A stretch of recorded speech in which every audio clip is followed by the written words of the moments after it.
भारतवर्ष से सिर्फ एक ही आवाज है कि जो आतंकवाद होता उसका सफाया होना जरूरी है। पाकिस्तान ने वायुसेना को अलर्ट कर दिया है। बहुत बड़ी खबर है, पाकिस्तान ने सेना को भी अलर्ट कर दिया है।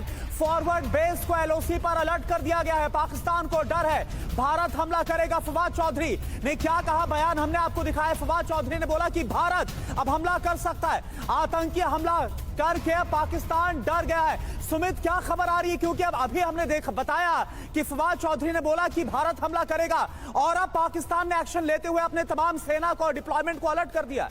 देखिए, बिल्कुल अगर फवाद चौधरी ये बात कह रहे हैं तो उसके पीछे का बेसिस भी लगातार सामने आ रहा है, और ये इसलिए आ रहा है करुणा क्योंकि ऐसा लग रहा है कि पाकिस्तान को अब ये डर सताने लग गया। इसी वजह से पाकिस्तान की सेना को और वायुसेना को अलर्ट कर दिया गया है। कहा यह जा रहा है कि सभी पेट्रोलिंग पार्टी, क्योंकि पेट्रोलिंग जब निकलती है एलओसी के आसपास के इलाकों में, उस इलाके में गश्त करने के लिए उस तक को रोक दिया गया, अपने बेसिस में रहने के आदेश दिए गए हैं। यहां तक की जो मूवमेंट है आर्टिलरी की और खासतौर पर जो सेनाओं की, वो 10 कोर में देखी गई है, जो लगातार पीओके का इलाका पाकिस्तान की सेना का वो इलाका देखती है। और इंपॉर्टेंट ये है कि अभी वहां पर ना सिर्फ पूरे सारे बेसिस को अलर्ट कर दिया गया है, अपने बेसिस में रहने के लिए कहा गया है, और साथ ही साथ आर्टिलरी की और दूसरी जो सैनिकों की मूवमेंट है 10 कोर के बेसिस से बेसिस को आप कह सकते हैं कि उनसे फॉरवर्ड बेसिस के अंदर की जा रही है। तो निश्चित तौर पर ऐसा लगता है कि पाकिस्तान को भी डर सताने लग गया है, और इसी वजह से अब ये सारी तैयारी पाकिस्तान की सेना और वायुसेना लगातार कर रही है, क्योंकि उनको लगता है कि भारत का जवाब बहुत जल्दी आने वाला है, और इसी की वजह से चलते ये तैयारियां की जा रही है। करुणा जी बिल्कुल सुमित, ये बहुत महत्वपूर्ण है। और एक कहावत है, चोर की दाढ़ी में तिनका।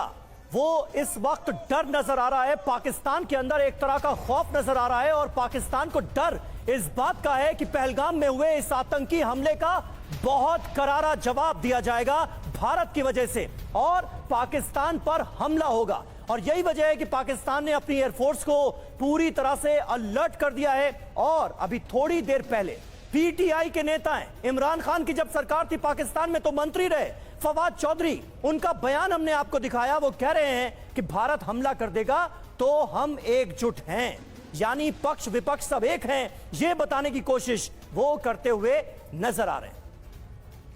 हमारे साथ कुर्बान अली साहब भी इस वक्त मौजूद हैं। कुर्बान अली साहब, एक बात और कही जाती है जब भी कोई आतंकवादी घटना होती है कि आतंकवाद का कोई धर्म नहीं होता, आतंकवाद का कोई मजहब नहीं होता, और यहां पर पहलगाम में आतंकियों ने लोगों का धर्म पूछकर उनकी जान ली। कई लोगों से कहा गया कि कलमा पढ़ो, नहीं पढ़ पाए तो उनकी जान ली। क्या उस नैरेटिव पर भी चोट करने की कोशिश की गई? क्या उस सौहार्द को खत्म करने की मंशा के साथ यह आतंकी हमला किया गया है? यकीनन इसमें कोई दो राय नहीं है। वो जाहिर है कि बहुत टारगेटेड किलिंग थी, और उसमें मकसद यही था कि हिंदुओं को अगर टारगेट करेंगे तो इसका मैसेज पूरे हिंदुस्तान भर में जाएगा। और मैं ये मानता हूँ कि इसका सबसे बड़ा मैसेज तो टूरिज्म की इंडस्ट्री को तबाह करने के मकसद से है, क्योंकि बड़े पैमाने पर हिंदुस्तानी जा रहे हैं। अभी आपने खबर दिखाई कि 4 स्पेशल प्लेन लगाए गए हैं जो टूरिस्ट को श्रीनगर से वापस दिल्ली लाने के लिए।